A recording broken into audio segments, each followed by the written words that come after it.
모세가 자기의 삶의 마지막 날을 기약을 하고 있습니다. 하나님께서 모세에게 말씀하시기를 너는 이 아바림 산에 올라가 내가 이스라엘 자손에게 준 땅을 바라보라. 그 땅은 못 들어가고 멀리서 그 땅을 바라보는 거예요. 이 모세가 왜 이스라엘을 그 애굽에서 이끌어냈겠습니까? 적과 꿀이 흐르는 땅, 하나님께서 우리 조상들에게 약속하신 그 기업의 땅을 얻기 위해서 그 모진 고통, 40년의 고통 속에서도 꿋꿋하게 그들을 이끌고 나왔던 거예요. 그런데 그 중에서 무리바 사건 다 아시죠? 무리바에서 너무 이 백성들이 패역하게 구는 거야. 맨날 대들고 원망하고 소리 지르고, 그 속에서 이 모세도 화가 나는 거예요. 그래서 화가 나서 지팡이를 들고 하나님이 말씀하시기를 너는 내 목전에서 나의 영광을 드러내라, 나의 거룩함을 드러내라, 이렇게 얘기를 했는데, 그 거룩함을 드러낼 수 있는 방법은 명령하라, 말씀하라는 거였어요. 그 바위를 향하여 명령하라, 말씀하라. 그러면은 명령할 때 그 바위가 갈라져서 그 속에서 물이 솟아나게 될 것이다, 그렇게 했던 거예요. 그런데 너무나 화가 났는 거예요. 화가 나니까 그 아담 머릿속에 하나님께서 따먹지 말라 했던 그 선악과 과일이 머릿속에서 싹 지워지듯이 이 모세 속에서도 내가 하나님의 명령을 지켜야 되는 그것이 싹 지워진 거예요. 그래서 혈기를 내는 것은 하나님의 의를 드러내지 못하는 거예요. 말씀이 지워지는 거죠. 혈기가 나면 말씀이 지워지는 겁니다. 그래서 말씀이 지워지면서 자기 속에 있는 육의 성질이 올라와서 속에서 그친 마음이 올라왔습니다. 그리고 이 지팡이를 확 들고 보라, 하나님의 역사를 보라, 하나님의 역사를 보고 하나님께서 역사를 보라 하면서 하면 좋은데 내가 너희를 위해서 물을 내는 것을 보라 하면서 막 쳐버리는 거예요. 거룩함을 드러내야 될 때 혈기를 드러내고, 그 혈기가 오늘 이 지경까지 왔는 거예요. 모세가 온 세상 지면에서 가장 마음이 온유한 사람이었는데, 그 온유한 사람의 마음을 뒤틀어내는 게 이스라엘 민족이었다는 거예요. 그리고 그 한 번의 실수로 가나안 땅에 들어가지 못합니다. 두 번 했으면 억울하지도 않아요. 한 번,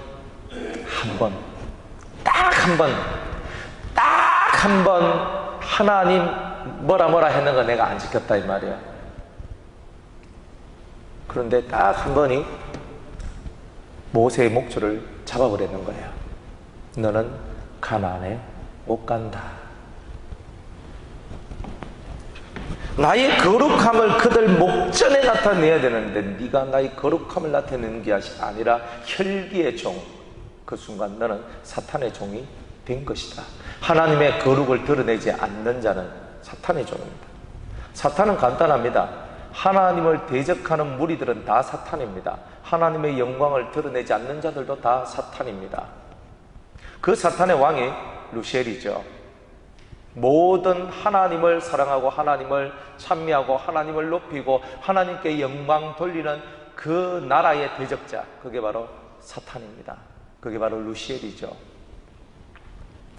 하나님의 거룩함을 드러내지 않는 그때에 내가 받아야 될 기업을 잃어버리게 되는 일들이 나오게 되는 겁니다. 여러분은 하나님의 거룩하심을 드러내야 되고, 우리 모두는 그 하나님의 거룩함을 드러내는 것을 우리의 업으로 삼아야 된다는 겁니다. 그래서 이 모세는요, 이 아바림 산에 올라가서 우리 가나안 땅을 바라보면서 깊은 회상에 잠기는 거예요.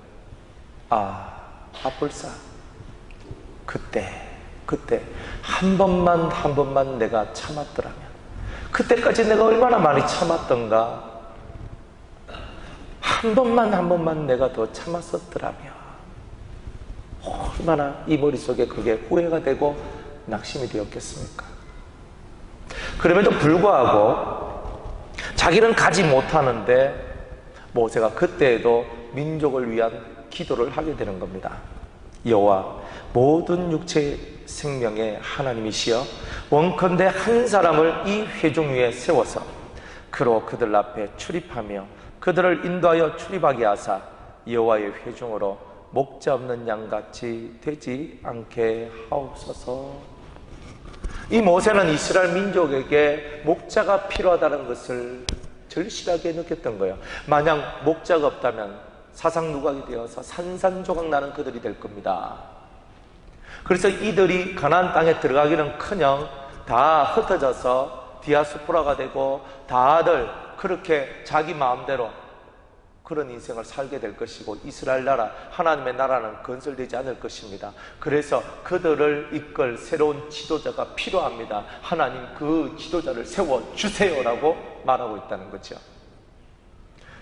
그래서 하나님께서 이 모세의 기도를 받으시고 응답을 하십니다. 여호와께서 모세에게 이르시되 눈의 아들 여호수아는 신에 감동된 자니 너는 데려다가 그에게 안수하고 여호수아를 후계자로 세워라, 이렇게 얘기를 하고 있습니다. 이때 모세의 나이가 120살이었습니다.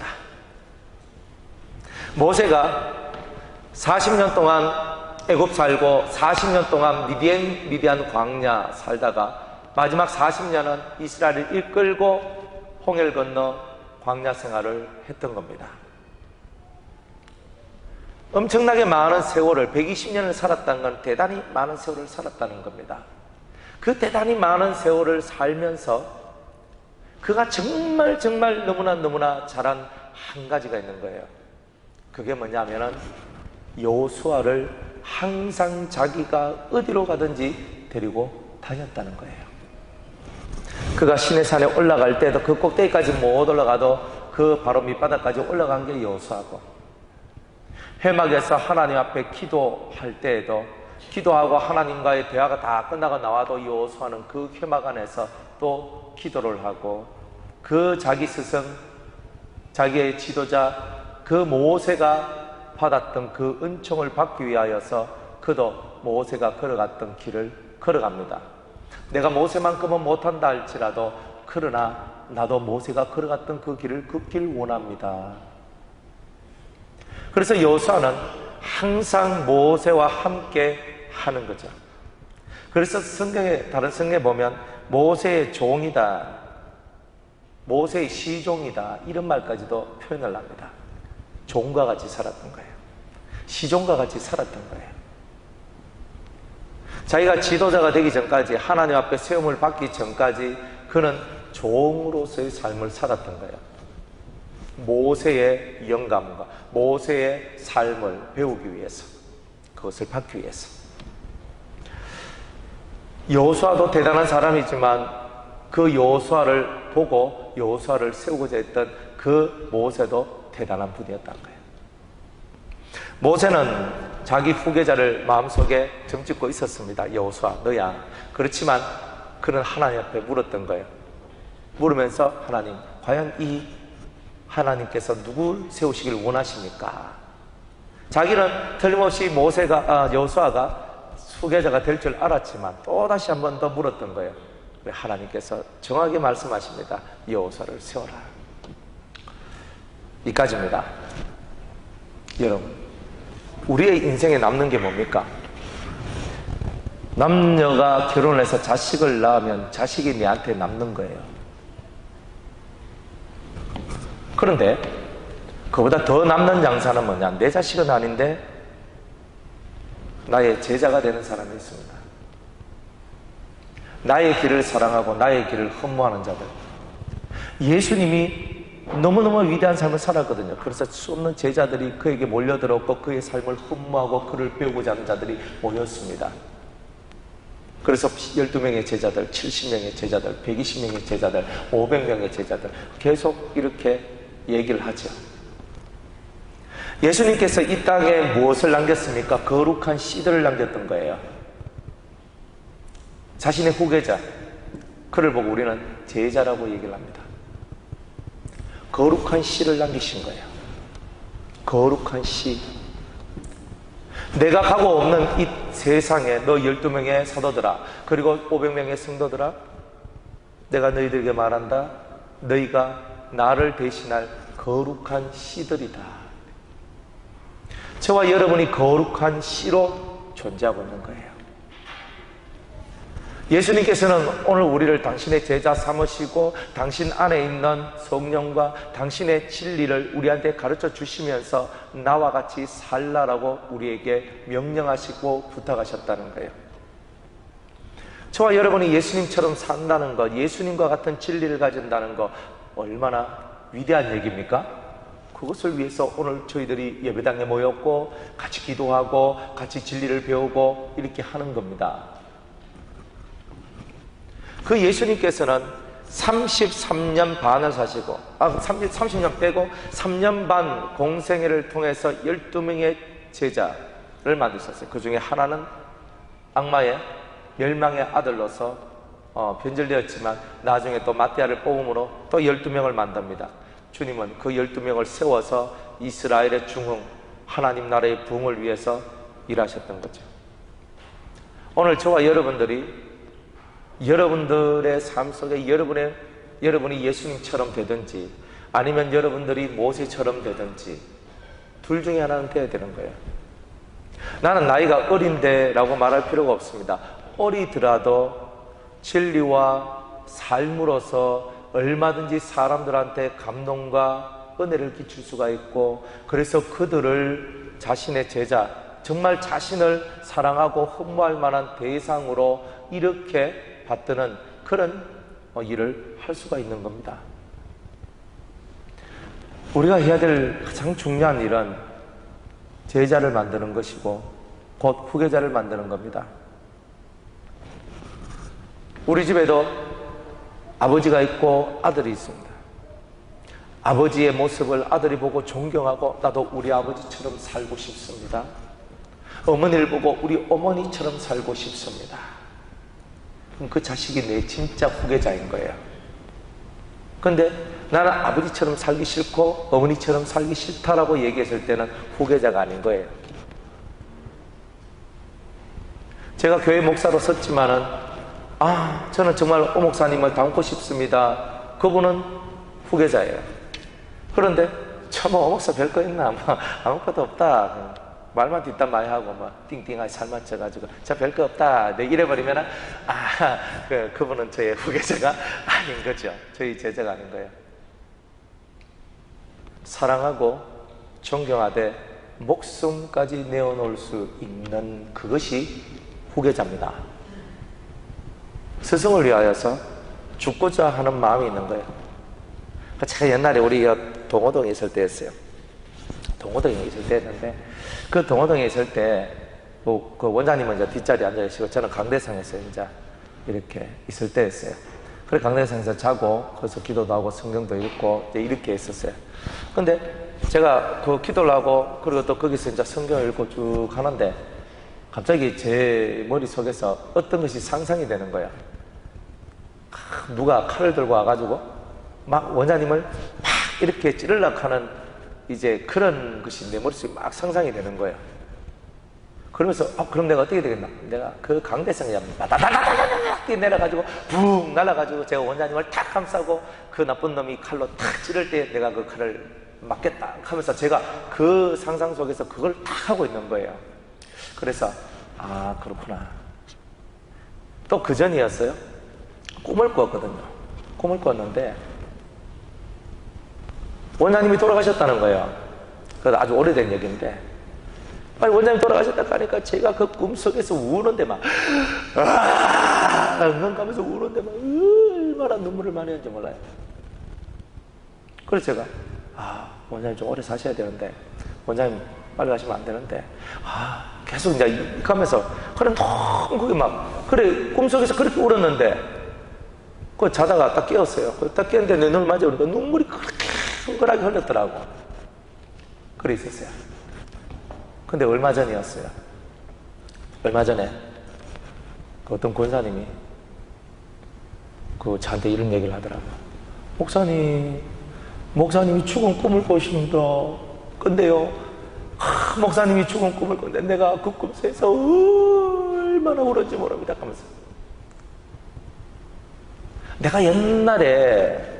제가 옛날에 그렇게 했던 그 모습을 그렇게 하는 사람 처음 봤어요. 제가 그걸 보면서 저는 다른 건 내가 몰라요. 진짜 제 마음속에서 감사합니다. 나 같은 것을 그렇게 사랑해 주셔서 감사합니다. 그분은 연세가 이제 60이 넘은 분이에요. 제 마음속에서 그래요. 그렇다. 저도 제가 이렇게 신학교에서 학생들을 가르치기도 하고요. 예전부터 이렇게 사람들 가르치는 일들 쭉 해왔잖아요. 그러면서 제가 어떤 말을 들었냐면, 목사님, 제가 목사님과 함께 끝까지 이제 가겠습니다.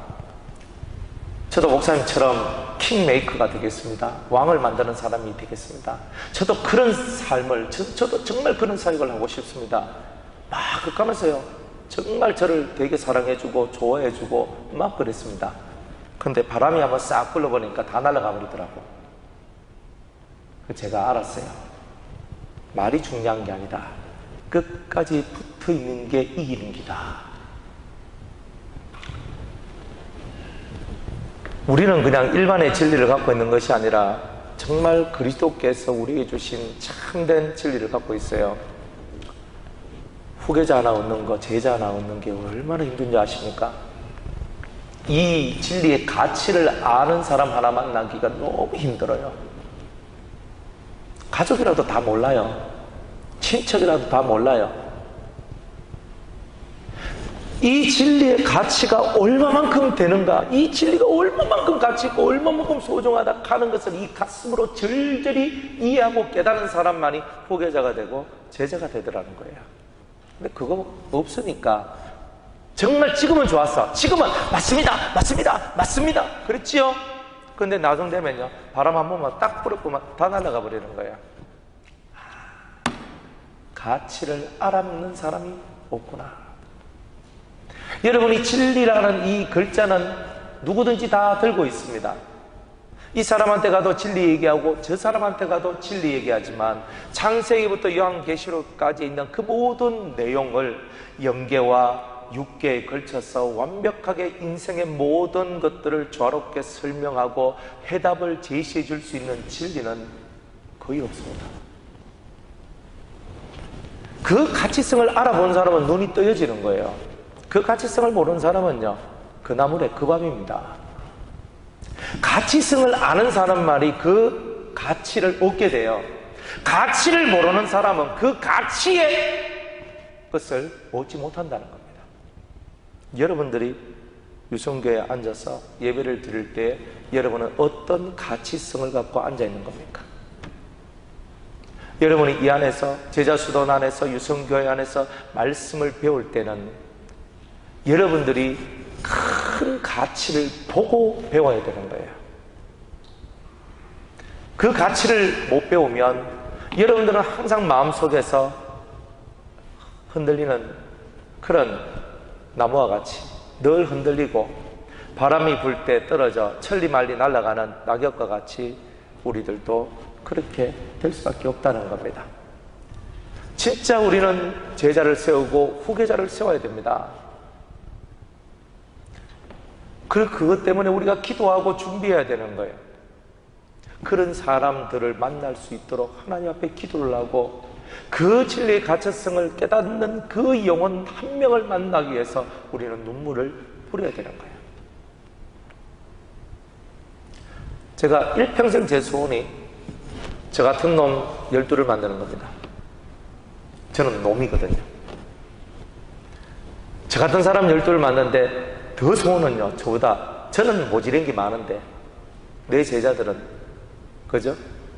파란색에서 남색이 나오듯이 저보다 더 크고 저보다 더 뛰어난 그런 사람들이 나오기를 정말 바라요. 그래서 제 소망이 그 12를 내가 만들겠다. 내가 죽을 때까지, 지금 46인데 내가 죽을 때까지 내가 12 만들 수 있겠나? 진짜 뼈 빠지게 고생하면 12를 안 만들겠나? 그런데 얼마 전에 원장님 얘기를 듣고 제가 가슴에 철컥 내려앉았어요. 12 가지고는 안 되겠구나.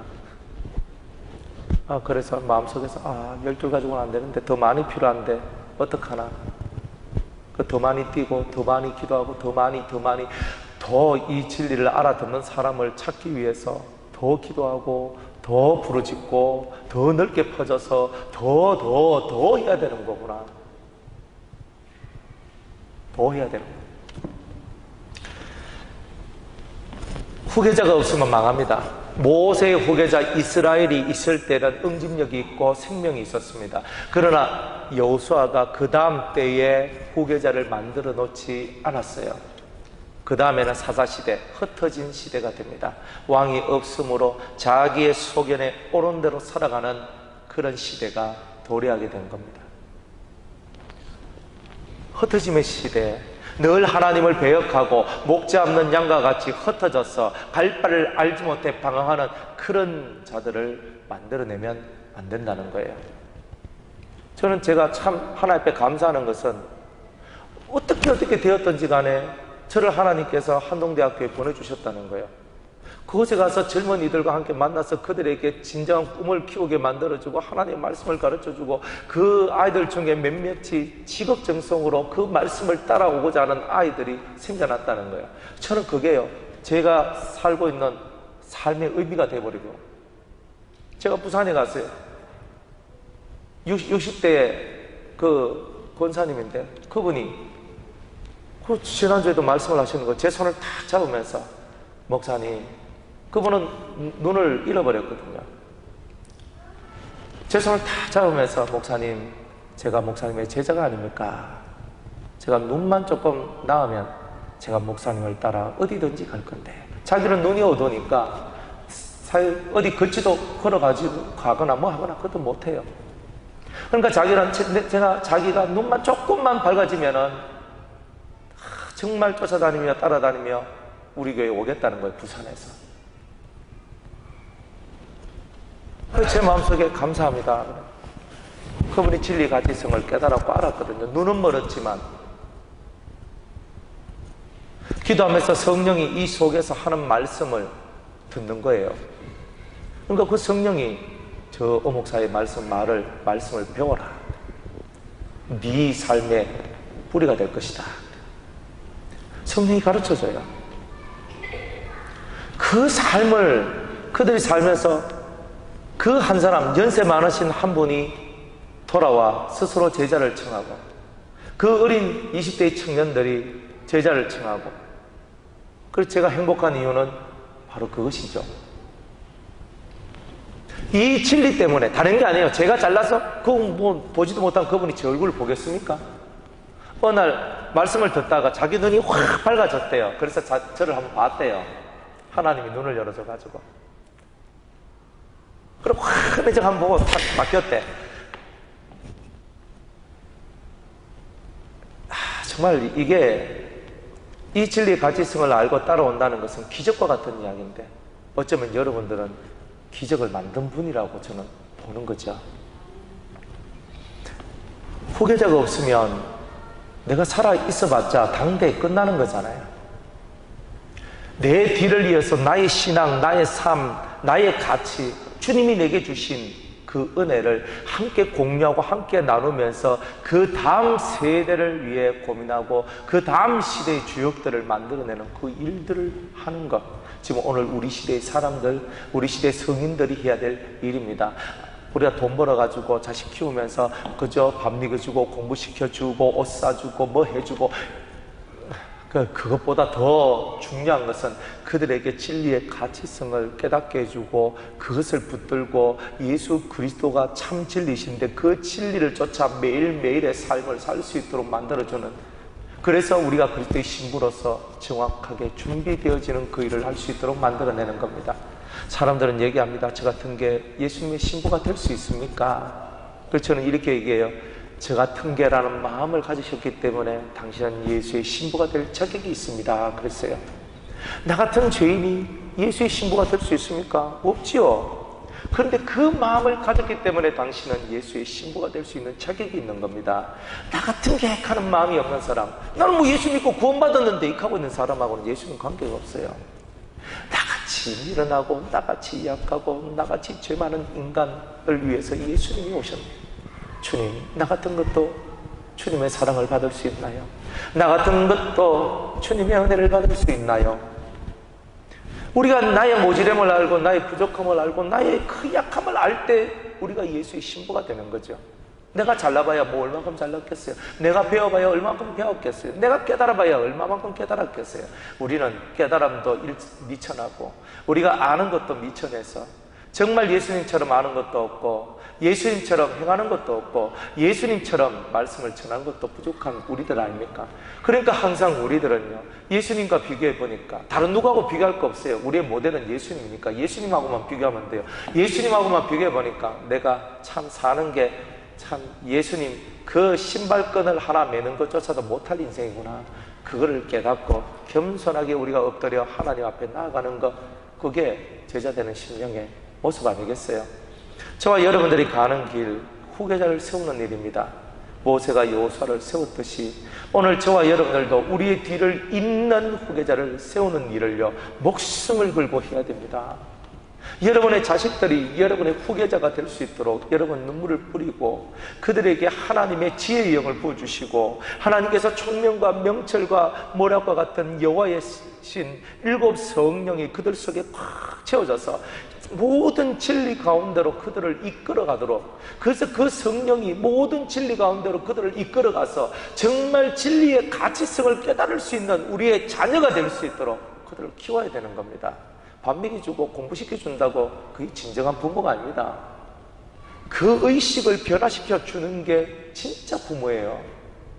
의식을 변화시키게 해주는 것, 정말 삶이 이것이다, 이렇게 살아야 되고 이렇게 네가 움직여야 된다는 것을, 이런 사상을 갖고 이런 철학을 갖고 네가 살아야 된다는 것, 이걸 가르쳐 주는 분이 진짜 부모인 거예요. 여러분들이 진짜 그런 부모가 되고 그런 리더자가 되어서 그렇게 후계자를 키워나가는 겁니다. 의식을 바꿔주고 사상을 바꿔주고 개념을 바꿔주는 것, 그래서 자신이 어떻게 살아야 될 줄 알도록 만들어주는 거예요. 또 지갑 던져주면서 야, 너 맛있는 거 이거 사 먹어? 아빠 지갑에 돈 있으니까 야 5만원짜리 가져가서 너 옷 한 벌 해면 뭐 10만원 주고 카드 딱 던져주면서 야 옷 입어, 내가 차 사줄까? 그게 부모입니까? 부모죠. 육의 부모요. 그러나 영의 부모는 못 되는 겁니다. 육으로 낳아줬기 때문에 육의 것을 주니까 육의 부모는 될 줄 몰라도 영의 것을 나눠주지 않았다면 영의 부모는 못 되는 거예요. 만약 여러분에게 그런 부모가 있다면 사랑하시고 존중하시고 존경하시기 바랍니다.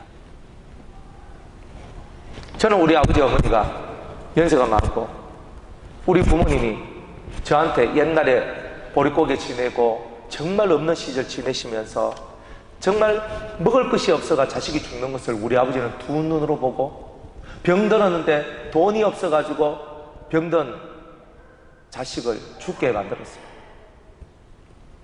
그리고 우리 아버지는요, 그때 눈이 돌았는 거예요. 장남, 우리 저한테는 형님이죠. 그 장남이 죽었어요. 아버지가 그때 눈이 뺑 돌았어요. 우리 아버지가 그렇게 말씀하시대요.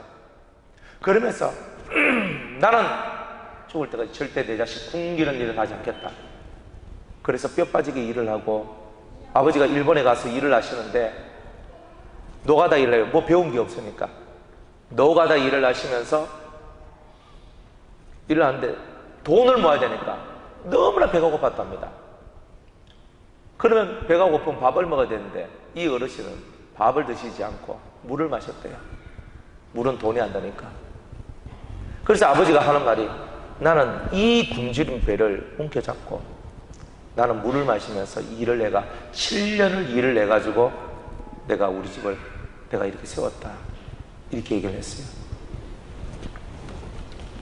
그래가지고 아버지는 일평생 동안 우리가 밥 못 먹고 굶을까봐 이걸 대단히 마음속에 그걸 깊이 두고 정말 먹고 살 수 있도록 만들어 주셨어요. 그 은혜도 작은 은혜가 아니죠. 근데 우리 아버지는 그것에 대해서 가르쳐 줬어요. 아, 남자는 자고로 자기의 처자식을 먹이 살리면서 자기의 새끼들이 배 안 굶주리도록은 해야 되는 게, 그게 가장에 해야 될 가장 기본의 일이라는 것을 우리 아버지한테 배웠습니다. 근데 저희 아버님께서 저한테 가르쳐 주신 것이 그거였어요. 그런데 제가 어떻게 살아야 될지, 어떤 신념과 어떤 믿음과 어떤 사상과 어떤 개념을 갖고 살아야 될지에 대해서는 아버님이 저한테 하나도 가르쳐 준 게 없습니다. 단지 생활 속에서 어떻게 해야 되느냐, 이 정도는 가르쳐 주셨어요. 그러면서 제 인생 속에서 그렇지, 그렇게 사는 거야, 돈이 중요한 거야, 돈을 벌어서 자식을 안 굶는 게 중요한 거야, 이런 사상이 내 속에 있다가 어느 날 원장님을 만나고 진리를 배웠죠.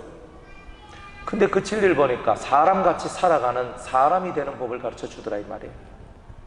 사람같이 살아가는 법. 사람같이 살아가는 법이 뭔지에 대해서 눈이 떠여지기 시작했어요. 그때가 제가 27살 때입니다. 그 전까지는요, 그냥 도덕적으로, 윤리적으로 별 그거 없이 그냥 살아나왔어요. 그러나 그것만이 사람다운 삶이 아니었다는 거예요. 나의 본향, 나의 근본을 찾아 들어가는 것. 쿤타킨테가 자기 뿌리를 찾기 위해서 온 세상을 누비며 자기 뿌리를 찾기 위해 달려가는 것처럼 우리들도, 나도 그 일을 했던 거죠. 그때부터 의식이 조금씩 변화되기 시작했습니다.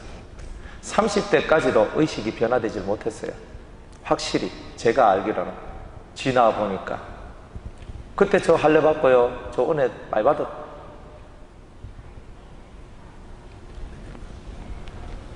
하나님 앞에 은혜 받을 만큼도 은혜 받고 알 만큼도 아는데, 아니 인간이 덜 되는 기라.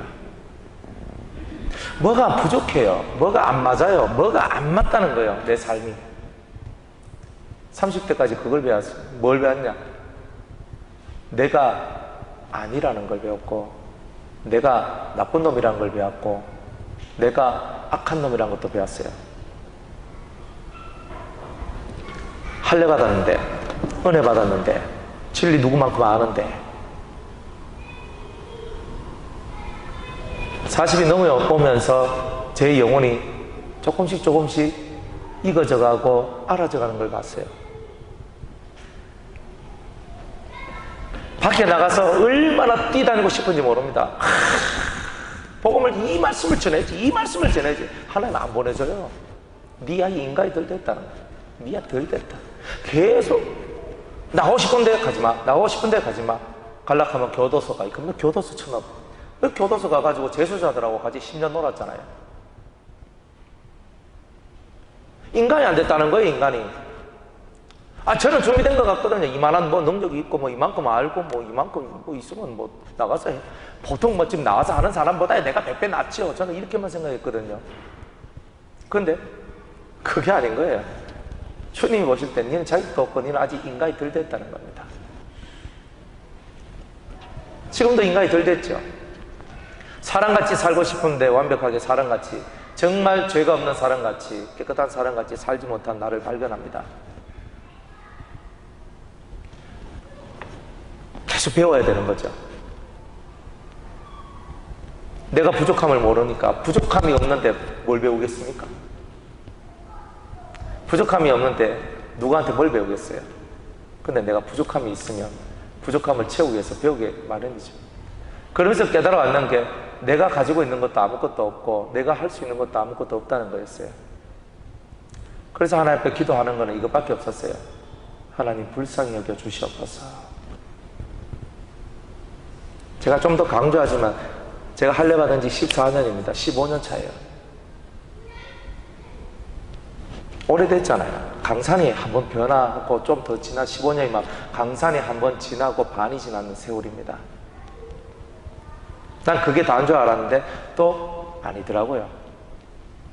하나님이 요구하시는 완전한 사람이라는 개념을 얻지 못할 때는 그냥 그것이면 다인 줄 알았어요.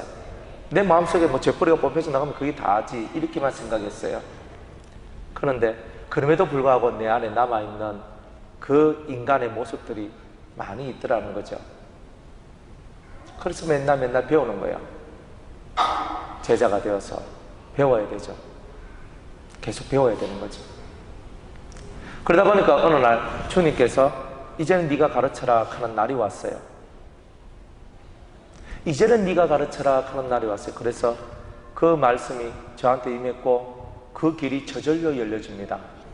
그래서 이제는 가르쳐야 될 그때가 와서 가르치기를 시작하니까 그 사람을 가르칠 수 있는 길이 열리고 그 사람과 더불어 아파하고 눈물 흘릴 수 있는 그 마음을 갖게 해주시더라는 거죠. 후계자가 만들어지기 원하신다면, 여러분이 제자를 만들길 원하신다면 진짜 여러분이 먼저 제자가 되셔야 합니다. 죽으라면 죽을 수 있는 사람이 돼야 돼요. 무엇이든지 시키면 시키는 대로 아멘 할 수 있는 정신이 필요해요. 여러분이 무식하고 무지하고 어리석어서 그런 게 아니에요. 배움의 길이라는 것은 자기를 부인하지 아니하면 배움이 시작되지 않기 때문에 주님은 철저하게 자기를 먼저 비우는 것을 하는 거예요. 소금 더 치라 하면 더 치면 됩니다. 치지 마라 하면 안 치면 됩니다. 고기 몇 구우라 하면 몇 구워 보면 됩니다. 그 살살 익혀 먹자 하면 살살 익혀 먹으면 됩니다. 와 전에는 뭐 살살, 저 전에 몇 구워 먹으라 하디만 와 이제는 살살 구워 먹으라 합니까? 이런 말 할 필요 없습니다. 우리는 자꾸 그 많은 생각을 하기 때문에 제자가 안 되고 자꾸 스승이 먼저 되려고 하기 때문에, 제자가 못된 사람은 스승도 못 되는 겁니다. 그러면 스승이 못 되면 후계자도 제자도 없는 거죠.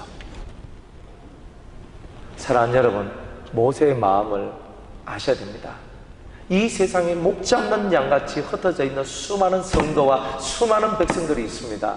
그들에게 목자가 필요한데 여러분이 그 목자가 되어 주셔야 됩니다. 그러려면 여러분이 제자로서 충분히 훈련을 받으셔야 된다는 거죠. 훈련 받지 않고 바깥에 나가면 다 넘어지는 겁니다. 훈련 받지 않고 우리가 사람 키우겠다고 뛰어들면 우리 자신이 망쳐집니다. 최소한의 총 잡는 법은 알아야 되고 최소한 자기를 방어하는 법은 알아야 됩니다. 최소한 사람이 누구인지는 알아야 되고 사람 속에 무엇이 역사하고 있는지는 알아야 사역자가 될 수 있고 다른 사람을 가르칠 수 있는 사람이 되고 목자가 될 수 있는 겁니다. 여러분들은 준비되셨습니까? 사람을 가르치고 사람을 리드할 수 있는 영혼의 준비가 되셨습니까? 이 말은 여러분들은 훌륭한 제자이십니까? 이런 뜻입니다. 말씀을 맺겠습니다. 사랑하는 여러분, 살살 말하든 세게 말하든 여러분들이 조용히 말씀에 귀를 기울이면 여러분이 어떤 사람인지 볼 수 있습니다. 여러분은 훌륭한 제자가 되시렵니까? 그게 바로 훌륭한 스승이 되기 위한 준비입니다. 여러분들이 가장 훌륭한 제자가 된다는 것은 가장 훌륭한 스승이 되기 위한 준비를 하는 것입니다. 여러분들이 준비되지 아니하면 훌륭한 부모도 안 되고 훌륭한 목자도 못 됩니다. 여러분이 준비되셔야 됩니다. 예수의 이름으로 진리 안에서. 그래서 주님이 이 성경 속에 무한한 진리를 넣어주셨고 이 안에서 우리가 진정한 제자가 될 수 있고 진정한 스승이 될 수 있는 법을 이 안에 기록해 놓으셨던 겁니다.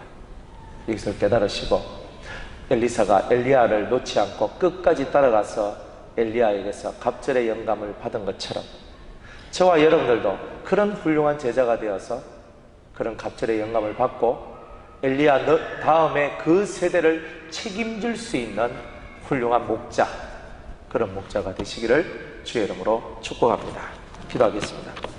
하나님 아버지, 우리가 해야 될 후계자를 세우는 일, 제자를 세우는 일, 우리 다음 세대를 위하여서 해야 될 일들을 우리들로 하여금 깨닫게 하시고 우리의 미래가 어둡지만 그러나 이 제자 한 명을 통하여 다음 세대의 주인공을 세워놓는 것을 통하여 우리가 참으로 주님의 사명, 주님께서 우리에게 주신 사명을 잘 감당한 자라고 우리가 하나님 앞에 나아갈 수 있도록 도와주옵소서.